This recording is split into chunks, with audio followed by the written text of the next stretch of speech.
નમસ્કાર મિત્રો, સ્વાગત છે તમારું ડીજે એજ્યુકેશન ચેનલમાં। આજે આપણે વેલ્ડિંગ ટેકનોલોજીની લેક્ચર સિરીઝમાં લેક્ચર નંબર 21માં ગેસ વેલ્ડિંગના અગત્યના ટોપિક ઓક્સી એસિટિલિન ફ્લેમ વિશે વાત કરીશું। તો ચાલો શરૂ કરીએ।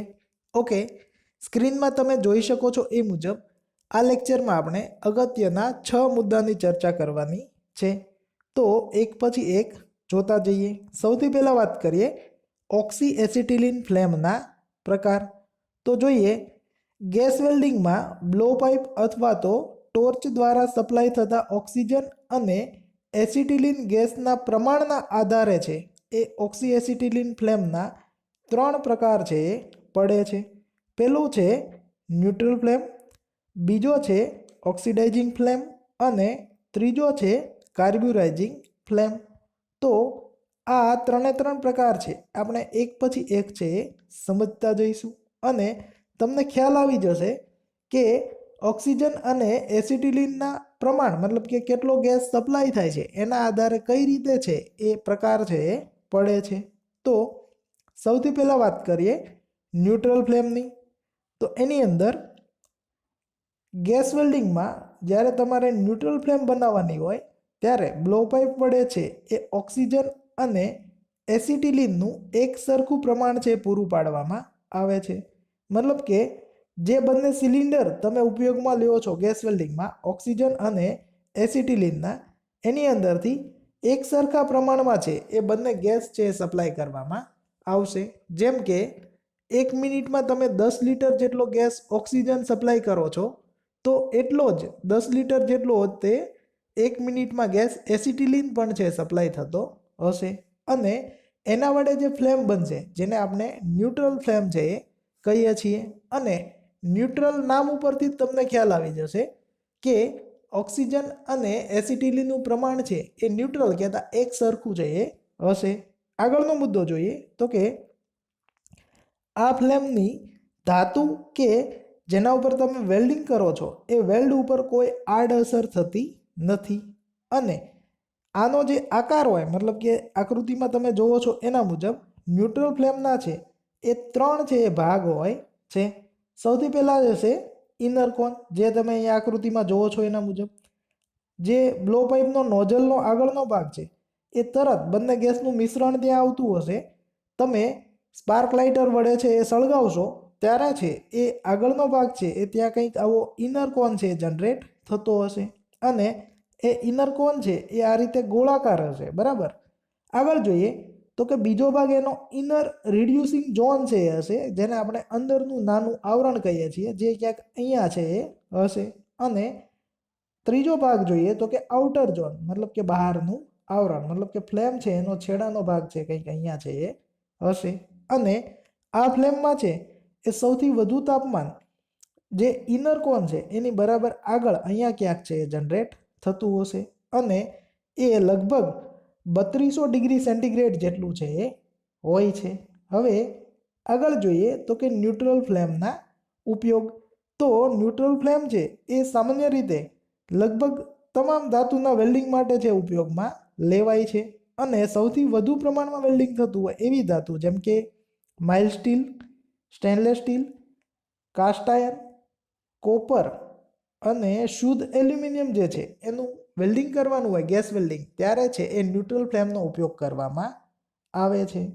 હવે આગળ બીજા નંબરની ફ્લેમ ઓક્સિડાઇઝિંગ ફ્લેમની વાત કરીએ તો આના નામ ઉપરથી તમને છે ખ્યાલ આવી જશે કે આની અંદર છે એ કંઈક ઓક્સિજનનું પ્રમાણ છે વધારે હોવું જોઈએ।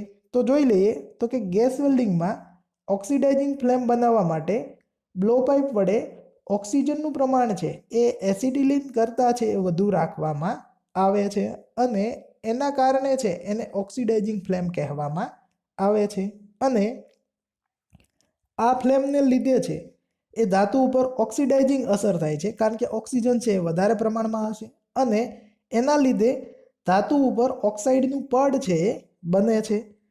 હવે આગળ જોઈએ તો કે ભાઈ આકૃતિ મુજબ છે એ ઓક્સિડાઇઝિંગ ફ્લેમ છે એની અંદર 2 ભાગ છે એ હોય છે। પહેલો છે એ ઇનર કોન હોય જે તમે અહીંયા આકૃતિમાં જોવો છો અને ઇનર કોન છે એ ન્યુટ્રલ ફ્લેમમાં જે ઇનર કોન હોય એના પ્રમાણમાં ટૂંકો હશે અને કલર છે એ જાંબલી જેવો હશે અને આ જે ઇનર કોન હશે એ અણીદાર હશે, બરાબર. ન્યુટ્રલ ફ્લેમમાં જે ઇનર કોન હશે એ ગોળાકાર હશે, જ્યારે ઓક્સિડાઇઝિંગ ફ્લેમમાં છે એ અણીદાર હશે. અને બીજો ભાગ જે છે એ આઉટર કોન અથવા તો આઉટર ઝોન છે તમે કહી શકો છો. અને આ જે ફ્લેમ હોય ઓક્સિડાઇઝિંગ ફ્લેમ, એની ઓવરઓલ ટોટલ લંબાઈ જે છે એ ન્યુટ્રલ ફ્લેમ કરતાં ઓછી હોય છે, અથવા તો તમે એવું કહી શકો કે ઓક્સિડાઇઝિંગ ફ્લેમ છે એ ટૂંકી હોય છે. હવે ત્રણેય પ્રકારની જે ફ્લેમ છે, ન્યુટ્રલ, ઓક્સિડાઇઝિંગ અને કાર્બ્યુરાઇઝિંગ, એમાં સૌથી વધુ તાપમાન છે એ તમે ઓક્સિડાઇઝિંગ ફ્લેમમાં છે ઉત્પન્ન કરી શકો છો, અને એ લગભગ છે એ 3400 ડિગ્રી સેન્ટીગ્રેડ જેટલું છે એ હશે. હવે આગળ જોઈએ ઓક્સિડાઇઝિંગ ફ્લેમના ઉપયોગ. તો ઓક્સિડાઇઝિંગ ફ્લેમ જે છે એ ધાતુ ઉપર ઓક્સાઇડ બનાવતી હોવાથી ઓક્સિડાઇઝિંગ ફ્લેમ એવી જગ્યાએ વપરાય છે કે જે ધાતુ ઉપર છે એ ઓક્સાઇડની કોઈ આડઅસર ના થતી હોય. અને ખાસ કરીને છે એ બ્રાસ કે જે કોપરની મિશ્ર ધાતુ છે, જેને આપણે તાંબાની મિશ્ર ધાતુ પિત્તળ તરીકે પણ છે એ ઓળખીએ છીએ, તો એનું જ્યારે ગેસ વેલ્ડિંગ કરવાનું હોય ત્યારે છે એ ઓક્સિડાઇઝિંગ ફ્લેમનો ઉપયોગ કરવામાં આવે છે. હવે આગળ જોઈએ કાર્બ્યુરાઇઝિંગ ફ્લેમ. તો આના નામ ઉપરથી છે એ તમને ખ્યાલ આવી જશે કે આની અંદર કંઈક કાર્બનનું છે પ્રમાણ છે એ વધારે હશે. તો કાર્બન છે એ શેમાં હોય તો કે એસિટિલિનમાં, કારણ કે એસિટિલિનનું જે અણુસૂત્ર છે એ શું છે C2H2. તો એમાં કાર્બન હોય, જેના કારણે એને કાર્બ્યુરાઇઝિંગ ફ્લેમ અથવા તો ઘણી વખત એને રિડ્યુસિંગ ફ્લેમ એવી રીતે પણ છે નામથી ઓળખવામાં આવે છે. જોઈ લઈએ ગેસ વેલ્ડિંગમાં કાર્બ્યુરાઇઝિંગ ફ્લેમ બનાવવા બ્લોપાઇપ વડે ઓક્સિજન કરતાં એસિટિલિનનું પ્રમાણ છે વધુ રાખવામાં આવે છે, અને આ ફ્લેમને લીધે ધાતુ પર કાર્બ્યુરાઇઝિંગ અસર થાય છે અને તે ધાતુ પર કાર્બાઇડનું પડ છે બનાવે છે. અને જે કાર્બાઇડનું પડ બનશે એ વેલ્ડને, મતલબ કે જે તમે વેલ્ડિંગ કરો છો એ વેલ્ડને સખત, બરડ અને નબળું છે એ બનાવે છે, જેના કારણે બધી જગ્યાએ કાર્બ્યુરાઇઝિંગ ફ્લેમ છે એનો ઉપયોગ કરવામાં આવતો નથી. અને આકૃતિમાં જોવો છો એના મુજબ કાર્બ્યુરાઇઝિંગ ફ્લેમ છે એના પણ છે એ ત્રણ ભાગ છે એ હોય છે. પ્રથમ હશે તીવ્ર ઇનર કોન, મતલબ કે અહીંયા તમે જુઓ છો એક અંદરનો તીવ્ર નાનો ટૂંકો અને તીવ્ર શાર્પ છે ઇનર કોન હશે. બીજો છે એ વચગાળાનો કોન હશે, જે અહીંયા તમે જુઓ છો એ મુજબ અહીંયા આ વચગાળાનો કોન હશે, જે છે એ એસિટિલિનનું પ્રમાણ વધારે હોય એના કારણે છે જનરેટ થાય છે, જે બીજી કોઈ ફ્લેમની અંદર તમને જોવા મળશે નહીં. અને જે વચગાળાનો કોન હોય એનો સફેદ કલર હોય છે અને એ કોનની લંબાઈ છે એ વધારે હોય છે, તમે અહીંયા જુઓ છો એના મુજબ. અને ત્રીજો ભાગ છે એ આઉટર કોન હશે, બરાબર, જે અહીંયા ક્યાંક રચાય છે, અને એનો કલર છે એ ભૂરો છે એ હોય છે. અને આ ફ્લેમ વડે છે એ લગભગ તમે 3000 ડિગ્રી સેન્ટીગ્રેડ જેટલું તાપમાન છે ઉત્પન્ન કરી શકો છો. અને આ ફ્લેમની લંબાઈ છે એ બાકીની બંને ફ્લેમ કરતાં છે એ વધારે હોય છે. આગળ જોઈએ તો કાર્બ્યુરાઇઝિંગ ફ્લેમના ઉપયોગ. તો આ ફ્લેમનો ઉપયોગ છે એ હાર્ડ ફેસિંગ માટે, સ્ટીલ પાઇપના લિન્ડે વેલ્ડિંગ માટે અને ફ્લેમ ક્લિનિંગ માટે છે કરવામાં આવે છે. હવે હાર્ડ ફેસિંગ કોને કહેવાય, લિન્ડે વેલ્ડિંગ કોને કહેવાય, બરાબર, ફ્લેમ ક્લિનિંગ કોને કહેવાય, એ તમામ મુદ્દા છે આપણે આગળના લેક્ચરોમાં આવશે, તો અત્યારે છે એની ચર્ચા કરતા નથી. હવે આગળ જોઈએ તો કે ગેસ વેલ્ડિંગ દરમિયાન ફ્લેમની પસંદગી, મતલબ કે તમે ગેસ વેલ્ડિંગ કરો છો તો ક્યારે કઈ ફ્લેમ વાપરવી એ તમને છે એ ખ્યાલ હોવો જોઈએ. તો એના માટે છે એ ગેસ વેલ્ડિંગમાં ફ્લેમની પસંદગી છે એ તમારે જે ધાતુનું વેલ્ડિંગ કરવાનું હોય એના આધારે છે કરવામાં આવે છે. આ પ્રકારનો ક્વેશ્ચન છે ઘણી વખત પૂછાય છે કે ભાઈ ગેસ વેલ્ડિંગમાં છે એ ફ્લેમની પસંદગી કોના આધારે કરવામાં આવે, તો કે ભાઈ જે ધાતુ ઉપર વેલ્ડિંગ કરવાનું હોય એના આધારે છે એ ફ્લેમ છે એની પસંદગી થાય છે. અને સામાન્ય રીતે છે એ ગેસ વેલ્ડિંગમાં સૌથી વધુ ન્યુટ્રલ ફ્લેમ છે એનો ઉપયોગ થાય છે. અહીંયા તમને ટેબલ આપેલું છે જેની અંદર કઈ ધાતુ હોય ત્યારે છે એના માટે કઈ યોગ્ય ફ્લેમ છે એ તમને અહીંયા આપેલું છે. જેમ કે માઇલ્ડ સ્ટીલ માટે ન્યુટ્રલ ફ્લેમ, કોપર ડીઓક્સિડાઇઝિંગ પ્રકારનું હોય ત્યારે ન્યુટ્રલ ફ્લેમ, બ્રાસ માટે ઓક્સિડાઇઝિંગ ફ્લેમ, કાસ્ટ આયર્ન માટે ન્યુટ્રલ ફ્લેમ, સ્ટેનલેસ સ્ટીલ માટે ન્યુટ્રલ ફ્લેમ, એલ્યુમિનિયમ માટે અથવા તો શુદ્ધ એલ્યુમિનિયમ માટે ન્યુટ્રલ ફ્લેમ અને સ્ટેલાઇટ જે છે એનું તમારે વેલ્ડિંગ કરવાનું હોય ગેસ વેલ્ડિંગ ત્યારે કાર્બ્યુરાઇઝિંગ ફ્લેમનો ઉપયોગ કરવામાં આવે છે. હવે આગળ જોઈએ તો આ એક સમરી પ્રકારનું ટેબલ છે જે આપણે આગળ જે ભણ્યા એની છે એ સમરી છે. 3 ફ્લેમનું નામ આવી જશે, એનો દેખાવ કેવો હોય છે એ આવી જશે. ગેસનું પ્રમાણ છે એ ખાસ આની અંદર નવી બાબત છે કેટલું હોય બરાબર. જેમ કે ન્યુટ્રલ ફ્લેમ છે તો એની અંદર એસિટિલિન અને ઓક્સિજન જે છે એ 1:1 પ્રમાણમાં છે એ હોય છે. ઓક્સિડાઇઝિંગની અંદર છે એ એસિટિલિન જે છે એ સેમ રાખવામાં આવે છે પરંતુ ઓક્સિજન છે એનું પ્રમાણ છે એ વધારવામાં આવે છે જેના કારણે ઓક્સિડાઇઝિંગ ફ્લેમ બને છે. અને કાર્બ્યુરાઇઝિંગ ફ્લેમમાં પણ એસિટિલિનનો સપ્લાય સરખો રાખશો તમે બરાબર અને ઓક્સિજનનો સપ્લાય છે એ ઘટાડી દેશો જેના કારણે ઓટોમેટિકલી એસિટિલિનનો સપ્લાય વધી જશે જેના કારણે કાર્બ્યુરાઇઝિંગ ફ્લેમ છે એ બનશે.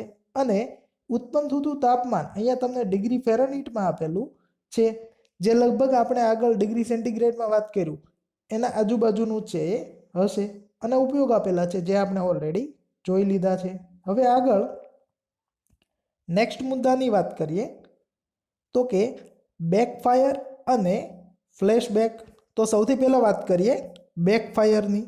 તો આ જે છે એ કંઈક ખામી છે બરાબર. ગેસ વેલ્ડિંગ તમે જે કરો છો એમાં મુખ્ય આ પ્રકારની બે ખામી આવે છે. ત્યારબાદ છે એ વેલ્ડિંગની અંદર જે ખામી આવે જેને આપણે વેલ્ડની ખામી કહીશું પણ આ ગેસ વેલ્ડિંગની ખામી છે બરાબર. તો પહેલાં વાત કરીએ બેકફાયર. તો બેકફાયર કોને કહેવાય કે ઘણી વખત ગેસ વેલ્ડિંગમાં ફ્લેમ સળગાવવામાં આવે ત્યારે નાનો વિસ્ફોટ થાય છે અને આ વિસ્ફોટના કારણે છે એ ફ્લેમ છે એ બંધ થઈ જાય છે બરાબર. અને આ વિસ્ફોટ છે એ ટોર્ચની ટીપ પાસે થાય છે, ફ્લેમ બંધ થઈ જાય છે જેને આપણે બેકફાયર છે એ કહીએ છીએ. હવે આ બેકફાયર થાય છે તો એ શા કારણે થાય છે તો કે ભાઈ નોઝલનું તાપમાન વધી ગયું હોય ત્યારે ખૂબ લાંબા સમય તમે વેલ્ડિંગ કરશો ત્યારે નોઝલનું તાપમાન વધી જશે અને એના કારણે બેકફાયર થઈ અને ફ્લેમ બંધ થઈ જશે. નોઝલની નજીક છે એ લીકેજ હોય બરાબર. મતલબ કે ટોર્ચની આગળનો જે છેડો છે બરાબર જે નોઝલ છે ત્યાં આજુબાજુમાં કંઈક છે એ લીકેજ હોય તો પણ છે આ પ્રકારની ખામી આવી શકે. ગેસનું પ્રેશર છે એ ઓછું સેટ થયેલું હોય બરાબર. યોગ્ય ગેસનું પ્રેશર ના હોય તો પણ છે બંધ થઈ જશે. નોઝલનું ઓરિફિસ મતલબ કે આગળનો જે નાનો હોલ હોય એની અંદર કાર્બન કે સ્પાર્કના તણખાના કણો છે એ જામી ગયા હોય અને નોઝલ છે એ બ્લોક થઈ ગઈ હોય તો પણ છે એ બેકફાયર થશે. અને પીગળેલી ધાતુ મતલબ કે તમે વેલ્ડિંગ કરો છો ત્યારે જે ધાતુ પીગળે છે એની અંદર આ જે નોઝલ અડકી જાય તો પણ છે એ બેકફાયર છે એ થશે. તો આ વાત થઈ ગઈ બેકફાયરની. હવે આગળ વાત કરીએ ફ્લેશબેકની. તો આગળ જોયું એ મુજબ કે બેકફાયર થવાના કિસ્સામાં ફ્લેમ બંધ થઈ જાય છે બરાબર. ફ્લેમ બંધ થઈ જશે તો આગળ શું થશે તો ભાઈ આ સમયે છે એ સળગતો એસિટિલિન ગેસ છે એ બ્લો પાઇપમાં સિલિન્ડર તરફ છે એ આગળ વધે છે જેને ફ્લેશબેક છે એ કહે છે. તો કઈ રીતે અહીંયા સમજી લઈએ કે ભાઈ અહીંયા એસિટિલિન સિલિન્ડર છે અને ઓક્સિજન સિલિન્ડર છે, બંનેમાંથી ગેસ સપ્લાય થાય છે. અહીંયા છે એ ફ્લેમ જનરેટ કરેલી છે. હવે એ ફ્લેમ છે એ બંધ થઈ જશે બરાબર. તો સળગતો એસિટિલિન ગેસ છે એ એસિટિલિન બ્લો પાઇપ વડે છે આ સિલિન્ડર તરફ છે એ રિટર્ન થાય છે જેને આપણે ફ્લેશ બેક એવું છે એ કહીએ છીએ. હવે ફ્લેશ બેક થાય ત્યારે એના કિસ્સામાં બ્લો પાઇપમાં છે એ તીણો સીટી જેવો અવાજ આવે છે અને નોઝલમાંથી કાળો ધુમાડો અને સ્પાર્ક ઉત્પન્ન થાય છે અને સાથે બ્લો પાઇપનું હેન્ડલ જે તમે પકડેલું હોય એ પણ છે એ ગરમ થઈ જાય છે. હવે આવું થાય બરાબર. તમને એવું થાય કે ભાઈ બેકફાયર અને ફ્લેશબેક આવા ઘટના છે ઘટે તો ગેસ વેલ્ડિંગ તો બહુ ડેન્જરસ છે પરંતુ હકીકત એવી નથી. તમે જો થોડું ખ્યાલ રાખશો તો છે એ આ પ્રકારની ખામી છે તમને જોવા મળશે નહીં અને ગેસ વેલ્ડિંગમાં કોઈ પણ પ્રકારની તમને તકલીફ પડશે નહીં. તો શું કરવું જોઈએ આવી તકલીફ પડે ત્યારે તો કે આ સમયે છે એ બ્લો પાઇપના વાલ્વ છે એ તરત બંધ કરી દેવા જોઈએ. સૌથી પહેલાં છે એ ઓક્સિજનનો વાલ્વ બંધ કરવો જોઈએ અને ત્યારબાદ છે એ એસિટિલિનનો વાલ્વ બંધ કરવો જોઈએ અને એ બંને બંધ થઈ જાય ત્યારબાદ છે એ તમે જ્યારે ગેસ વેલ્ડિંગ કરતા હોય ત્યારે ગેસ વેલ્ડિંગની સેફટી આગળના લેક્ચરમાં આપણે જોયેલું છે કે તમારે પાણી ભરેલી ડોલ છે એ ત્યાં નજીકમાં છે રાખવી જોઈએ.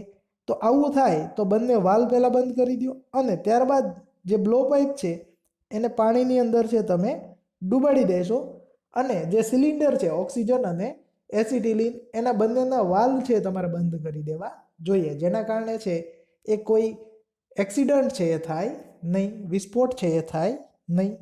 તો આ જે છે એ વાત હતી આજના લેક્ચરની, જેની અંદર આપણે ઓક્સી એસિટિલિન ફ્લેમ કે જેના 3 પ્રકાર છે એની વાત કરી અને આગળ જે 2 ખામી આવે છે બરાબર, બેકફાયર અને ફ્લેશબેક, એના વિશે છે એ વાત કરી. ઓકે મિત્રો, તો આશા રાખું છું કે ચોક્કસથી તમને કોઈક નવી માહિતી છે એ મળી હશે. જો તમને આ પ્રકારના વિડીયો પસંદ હોય તો વિડીયો લાઈક કરો, ચેનલને સબસ્ક્રાઈબ કરવાની બાકી હોય તો ચેનલ સબસ્ક્રાઈબ કરો અને આ લેક્ચરની PDF ફાઇલ તમારે જોતી હોય તો તેની લિંક છે એ વિડીયોના ડિસ્ક્રિપ્શન બોક્સમાં આપેલી છે. Thank you for watching. આપણે મળીશું નવા વિડીયોમાં નવી માહિતી સાથે.